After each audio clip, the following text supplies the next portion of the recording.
Hello friends, आज हम विद्युत के बारे में पढ़ेंगे।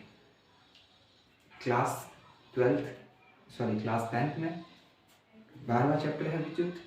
काफ़ी बच्चों की शिकायत रहती है कि उन्हें हिंदी में कंटेंट नहीं मिल पाता, तो हम आज हिंदी में कुछ कंटेंट क्लियर करेंगे। ठीक है, तो बच्चों आप सब जानते हैं कि विद्युत क्या होता है। विद्युत इलेक्ट्रिक करंट, विद्युत धारा जो आप अपने घर में बिजली देखते हैं उसे हम विद्युत कहते हैं।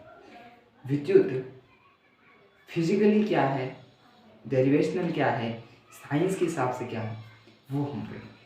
देखो बच्चों, आपने क्लास में परमाणु के बारे में पढ़ा होगा परमाणु के बारे में। परमाणु क्या होते हैं बच्चों? वे छोटे से छोटे कण जिन्हें आगे हम और विभाजित नहीं कर पाते, इन्हें परमाणु कहते हैं। बच्चों, परमाणु में 3 प्रकार के कण होते हैं। कौन कौन से? एक तो न्यूट्रॉन, दूसरा प्रोटॉन, तीसरा इलेक्ट्रॉन।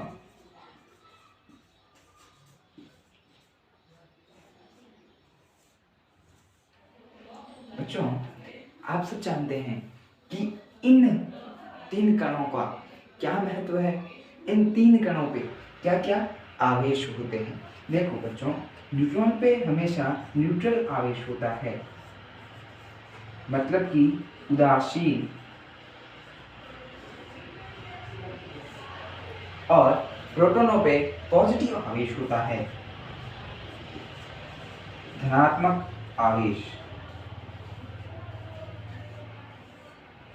और इलेक्ट्रॉन, उन पर नेगेटिव आवेश होता है।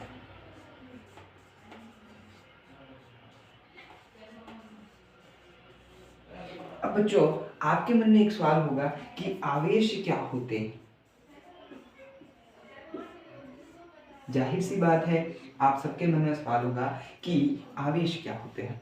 तो आवेश वस्तु का एक लाक्षणिक गुण होता है जो वो अपने आसपास की वस्तुओं के प्रति प्रदर्शित करती है। कुछ चीजें अपने आसपास की चीजों को रिपेल करती है, मतलब कि अट्रैक्ट कर कुछ उनको आकर्षित तथा कुछ उन्हें प्रतिकर्षित करती है। इन सब चीजों की जो मेन जड़ है उसे हम आवेश कहते हैं। तो बच्चों, आवेश 2 प्रकार के होते हैं, एक तो धनात्मक आवेश,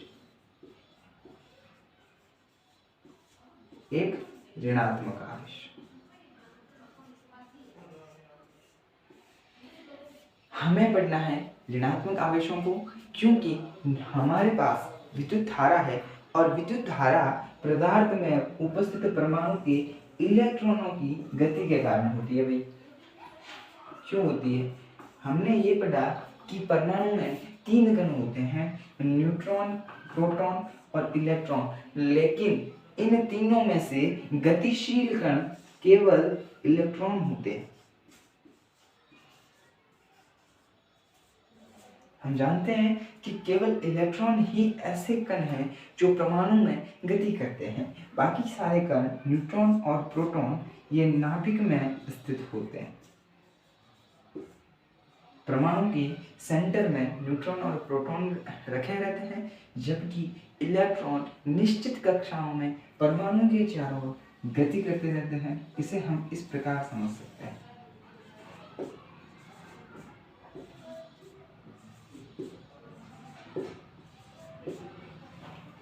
परमाणु के बारे में बताना इसलिए आवश्यक हो जाता है क्योंकि अगर हम बेस से पढ़े तो हमें थोड़ा अच्छी जानकारी प्राप्त होगी।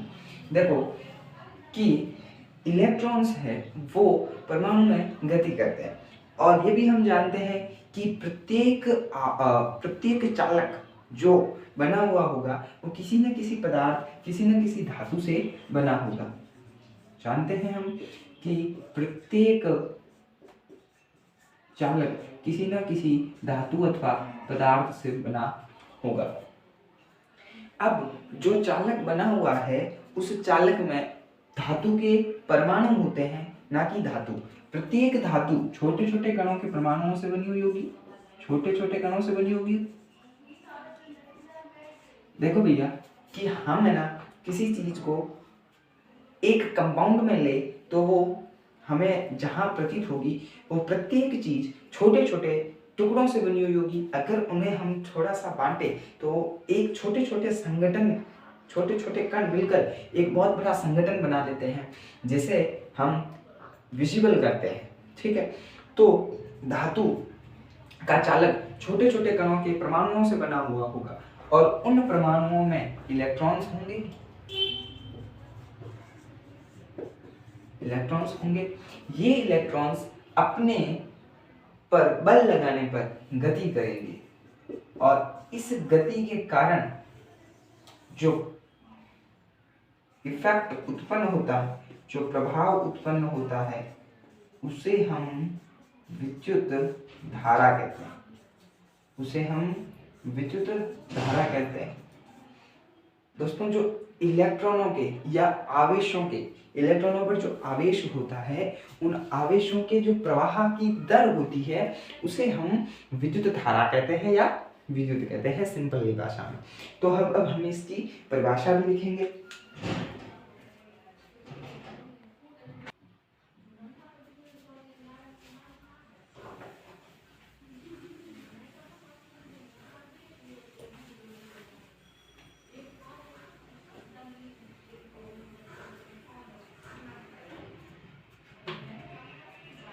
तो बच्चों विद्युत धारा किसे कहते हैं?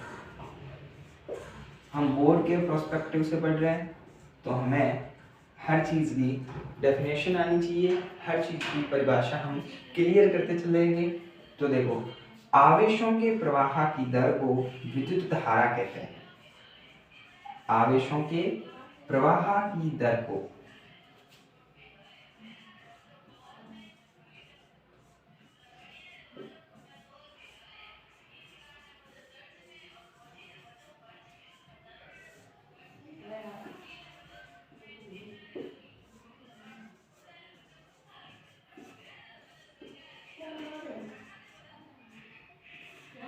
तो देखो, आवेशों के प्रवाह की जो दर होती है उसे हम विद्युत धारा कहते हैं और धारा जो है उसे हम कैपिटल आई से निरूपित करते हैं भाई। देखो, हमारे जो विज्ञान की शाखा भौतिकी है, भौतिकी या विज्ञान की जो भी शाखाएं हैं उनमें कुछ राशियों के लिए छोटे छोटे निर्देशांक दिए गए, छोटे छोटे निर्देशांक दे रखे हैं ताकि हम उन्हें उनसे निरूपित करके सभी जगह पर उनके एक ही मान, एक ही नाम ज्ञात कर सके। ठीक है, तो हम विद्युत धारा को आई से, कैपिटल आई से प्रदर्शित करते हैं।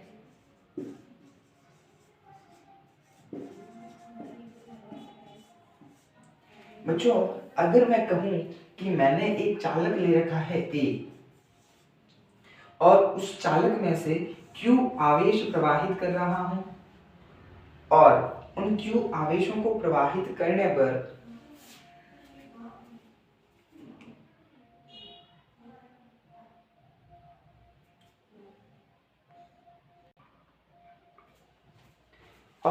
Q आवेशों को प्रवाहित करने में मुझे T समय लग रहा है, मुझे T समय लग रहा है। तो मुझे धारा का मान ज्ञात करना हो तो क्या करूंगा मैं? जब मैंने Q आवेश प्रवाहित किए T समय में तो यहाँ पे मुझे I धारा प्राप्त हुई। क्या प्राप्त हुआ? I धारा प्राप्त हुई। तो अब मैं ये लिख सकता हूं कि मेरा I जो है वो बराबर है Q बाई T के। देखो कि एक कण था A, एक चालक था A, उसमें मैंने Q आवेश प्रवाहित किए और उन Q आवेशों को प्रवाहित करने में मुझे T समय लगा। तो मुझे उस सारे प्रोसेस के बाद I धारा प्राप्त हुई। प्राप्त धारा I थी। तो मैं ये लिख सकता हूं कि I बराबर है Q बाई T के, जहां पे Q आवेशों की संख्या है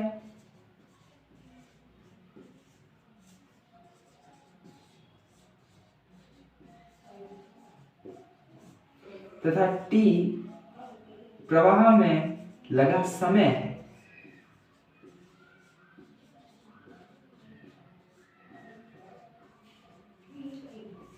तो इस प्रकार हम कह सकते हैं कि विद्युत धारा I बराबर है Q बाई टी के। विद्युत धारा का मान प्रवाहित आवेशों तथा उन आवेशों के प्रवाह में लगे समय के अनुपात के बराबर होता है। देखो बच्चों, हम इसे और आगे मॉडिफाई भी कर सकते हैं। कैसे? देखो, ये जो Q है, इस Q को मैं Ne से लिख सकता हूं, जहां पे N इलेक्ट्रॉनों की संख्या है और E आवेश। और अब हम आवेश किसका मानेंगे? इलेक्ट्रॉनों का आवेश। तो बच्चों, इलेक्ट्रॉनों पे जो आवेश होता है वो यहाँ पे हम E लिखेंगे और N इलेक्ट्रॉनों की कितनी संख्या उसमें से प्रवाहित हो रही है उसे हम लिखेंगे। तो हम लास्ट में ये भी लिख सकते हैं कि धारा है I जो है वो बराबर है Ne बाई टी के। ये फॉर्मूला भी हम यूज कर सकते हैं। अब बच्चों, हमारे जो विज्ञान है उस विज्ञान में एक SI मात्रक देने की पद्धतियां हैं, SI यूनिट, स्टैंडर्ड इंटरनेशनल।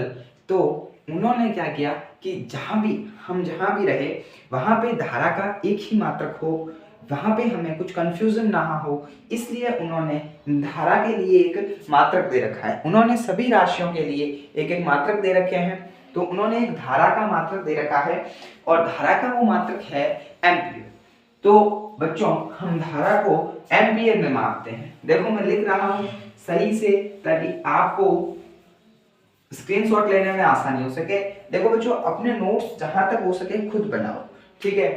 तो धारा का मात्रक जो है SI मात्रक, वो SI मात्रक है एम्पीयर।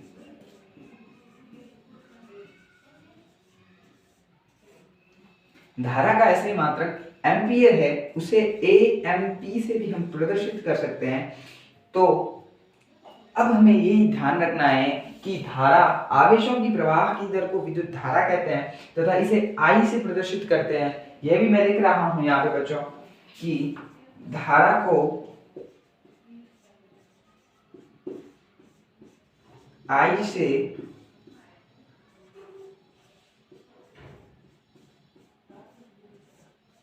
प्रदर्शित करते हैं और धारा का फॉर्मूला जो है वो है I बराबर है Q बाई टी के। और Q जहां पे हम आवेशों की संख्या मानेंगे और T प्रवाह में लगे समय को मानेंगे। और इसे हम इस प्रकार भी लिख सकते हैं, I बराबर है Ne बाई टी के, चूंकि Q बराबर है Ne के, जहां पे E N इलेक्ट्रॉनों की संख्या और E आवेश। किसका आवेश? इलेक्ट्रॉनों का आवेश। इलेक्ट्रॉनों का आवेश। आई होप अब आपको क्लियर होगा कि धारा किसे कहते हैं।